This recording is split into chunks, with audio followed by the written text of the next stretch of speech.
आपण निरीक्षण काय केलं पाहिजे आणि आपण विचार काय केला पाहिजे हे आज नक्कीच महत्वाचं आहे. मी आज बघतो की शिवजयंती साजरी होत आहे. त्या शिवजयंतीमध्ये असे काही गाणे आपण ऐकत आहोत. आज डीजे वाजवला जातो समाजामध्ये. हे स्थान योग्य आहे की नाही हे मला माहित नाही, परंतु हे मला तुम्हाला नक्की सांगायचंय की जर महाराजांच्या जयंतीमध्ये नटीनं मारली मिठी असं जर गाणं कुणी वाजवत असेल तर हे कितपत योग्य आहे हा आपल्याला विचार करणं गरजेचं आहे. अशाच प्रकारे महाराजांची जयंती साजरी होत असताना जर एखादा मद्यपान करून एक व्यक्ती त्या ठिकाणी येत असेल तर ते कितपत योग्य आहे हा विचार आपल्याला आजच्या रोजीला करणं गरजेचंच आहे. आज महाराजांचं जे मराठीशाहीचं प्रतीक जो भगवा झेंडा आज आपण प्रिंट काढतो त्याच्यावर महाराजांचं प्रतिमा असते. जयंतीच्या दिवशी ती आपल्या गाड्यांवर दिसते, आपल्या घरांवर दिसते, परंतु जयंती होताच तो झेंडा तो कुठं जाऊन पडतो हे आपल्या सर्वांना माहिती आहे. जर महाराजांची प्रतिमा असलेला झेंडा जर आज कचरा पेटीमध्ये दिसत असेल तर ही आज आपल्याला विचार करण्याची नक्कीच गरज आहे. हे आपण कधी बदलणार, हे कोण बदलणार, तर हे आजचा आपला युवाच बदलणार आहे.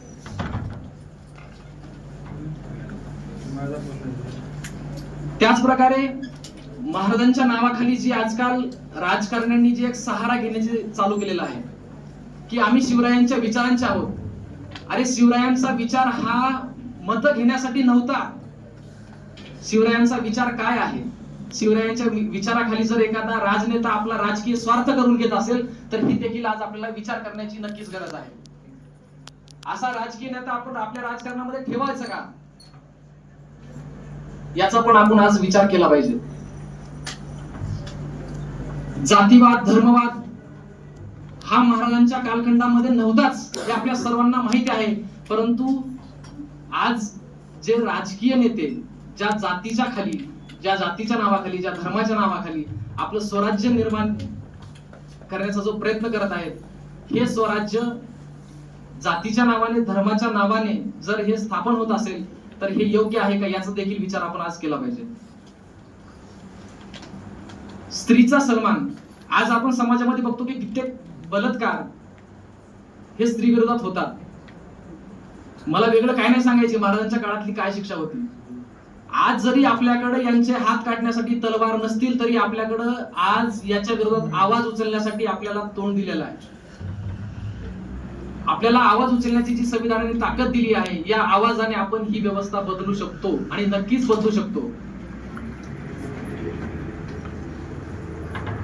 स्त्री सन्मान हा या देशामध्ये कालखंडापासून होत आहे, होत राहील आणि याची जबाबदारी आपण घेतली पाहिजे असं मला वाटतं. महाराजांचा एक विचार होता की स्त्रियांचा आदर झाला पाहिजे. स्त्रियांचा आदर ही स्त्री आहे म्हणून नाही झाला पाहिजे होता, तर आपल्या आई वडिलांनी आपल्यावर चांगले संस्कार केलेत म्हणून आपण स्त्रीचा आदर केला पाहिजे. हा महाराजांचा विचार आपण आजच्या रोजीला जपला पाहिजे असं मला वाटतं. बोलण्यासाठी खूप सारे मुद्दे आहेत. आताच आपल्याला जाधव सरांनी खूप सारा इतिहास, संपूर्ण इतिहासाचा एक सारांश निर्माण करून पूर्णतः आपल्याला सांगितलेला आहे. परंतु विद्यार्थी मित्रांनो, आपण जर जयंती महाराजांची साजरी करत असू, त्या जयंतीमध्ये आता सांस्कृतिक कार्यक्रम, अनेक ठिकाणी सांस्कृतिक कार्यक्रम होतात. सांस्कृतिक कार्यक्रम झाले पाहिजेत का? तर हो, नक्कीच झाले पाहिजेत. परंतु जर त्या सांस्कृतिक कार्यक्रमामध्ये पप्पी दे पप्पी दे नावाचं जर गाणं वाजत असेल तर हे कितपत योग्य आहे हे आपण नक्कीच घेतलं पाहिजे. हे आपण याच्यावर विचार केला पाहिजे.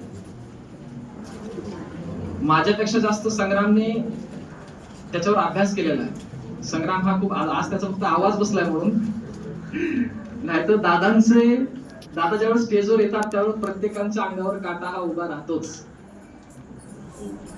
मला जास्त काय नाही सांगायचे मित्रांनो, फक्त समाजामध्ये घडत असलेल्या गोष्टींवर तुम्ही निरीक्षण करा आणि त्या गोष्टी बदलण्यासाठी विचार नक्कीच करा. जर आपल्या देशावर पूर्वी जर अन्याय अत्याचार नसते झाले, त्याचं निरीक्षण जर महाराजांनी नसतं केलं, त्याच्यावर महाराजांनी विचार नसता केला, तर आज हे साम्राज्य घडलं असतं का? त्याच्यामुळे आपण सोसायटीमध्ये घडत असलेल्या प्रत्येक गोष्टीचं निरीक्षण केलं पाहिजे. त्याच्यावर विचार केला पाहिजे आणि ती गोष्ट जर अयोग्य असेल तर नक्कीच तिला बदलण्याचा प्रयत्न केला पाहिजे. एवढं बोलून मी थांबतो. धन्यवाद.